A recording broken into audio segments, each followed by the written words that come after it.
Hello বন্ধুরা, welcome to only sports view. তো এই ভিডিওতে কথা হলো ফুটবল বিশ্বকাপ 2026 নিয়ে। তো ফুটবল বিশ্বকাপ 2026 ইন্ডিয়াতে টেলিকাস্ট করা হবে না, তো সেই বিষয়টা নিয়েই আলোচনা করব।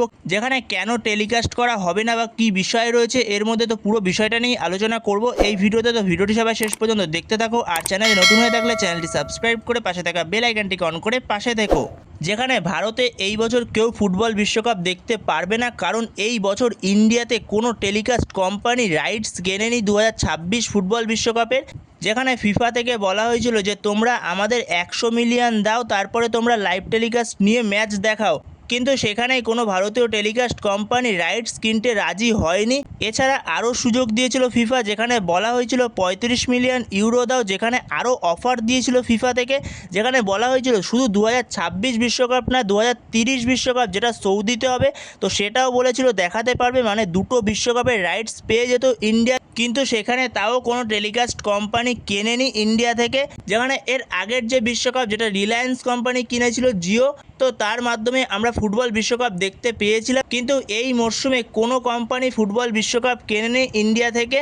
যেখানে এই মরশুমে না কেনার বেশ কিছু কারণও রয়েছে। যেখানে এই মরশুমে ফুটবল বিশ্বকাপ অনুষ্ঠিত হবে ইউএসএ আর কানাডা, তো সেই কারণেই ফুটবল বিশ্বকাপ এই মরশুমে কিনতে চাইছে না ইন্ডিয়া থেকে কোনো কোম্পানি, যেহেতু ইউএসএ আর কানাডার টাইমিংয়ের সঙ্গে আমাদের ইন্ডিয়ান টাইমিংয়ের অনেকটাই ডিফারেন্স রয়েছে। তো সেই কারণেই কোনো কোম্পানি টেলিকাস্ট কিনতে চাইছে না।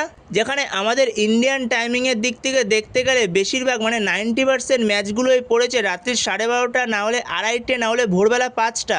তো সেখানে দাঁড়িয়েই আমাদের ইন্ডিয়ায় সেই সময় সবাই ঘুমায়, যেহেতু রাত্রির বেলা। তো সেখানেই কেউ দেখবে কিনা এই জায়গাটা নিয়ে সমস্যা রয়েছে। যেখানে পরের দিন সকালে হয়তো অনেকে উঠেই হাইলাইটস দেখে নেবে, যারা হয়তো রিয়েল ফুটবল লাভার্স তারাই হয়তো দেখবে সেই সময়, অনেকেই হয়তো সেই সময় ম্যাচ দেখবে না।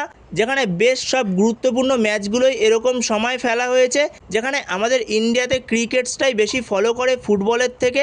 তো সেই কিছু সমস্যার কারণেই কেউ রাইটস কিনতে চাইছে না। যেখানে এছাড়াও সমস্যা রয়েছে, যেখানে ফুটবলের টেলিকাস্ট কিনলে তুমি অ্যাড শো করতে পারবে না। যেখানে ফার্স্ট হাফ হবে 45 মিনিটস হবে, তারপরেই তুমি 15 মিনিটসের জন্য অ্যাড শো করতে পারবে, তার আগে কোনো রকম অ্যাড শো করতে পারবে না।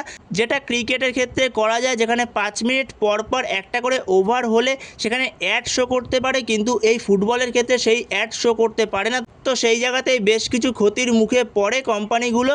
তো সেইও কিছু কারণ রয়েছে। তো সব মিলিয়েই কোনো কোম্পানি এই মরশুমে এখনও পর্যন্ত ফুটবল বিশ্বকাপ কেনেনি ইন্ডিয়াতে। তো এটা খুবই একটা খারাপ খবর ইন্ডিয়ান সমর্থকদের জন্য, যারা ইন্ডিয়াতে ফুটবলটা খুবই ভালোবাসে তাদের জন্য খুবই একটা খারাপ খবর। যেখানে ইন্ডিয়াতে এই মরশুমে এখনও পর্যন্ত কোনো কোম্পানি ফুটবল রাইটস কেনেনি 2026 বিশ্বকাপের। তো এই ভিডিওতে এই পর্যন্তই। তো এই ভিডিওতে এই আপডেটটা নিয়ে শেয়ার করার ছিল। তো তোমাদের এ বিষয়ে কি মতামত, তো অবশ্যই কমেন্ট বক্সে জানিও। যেখানে এই ভিডিওটা সবার কাছে খুব শেয়ার করে দিও। সবারই জানা উচিত কেন 2026 বিশ্বকাপ ইন্ডিয়াতে দেখানো হবে না, কোনো রকম টেলিকাস্ট করা হবে না। তো ভিডিওটি ভালো লাগলে অবশ্যই লাইক, শেয়ার, সাবস্ক্রাইব করতে ভুলো না। তো নেক্সট ভিডিওতে দেখা হচ্ছে, ততক্ষণের জন্য বাই বাই।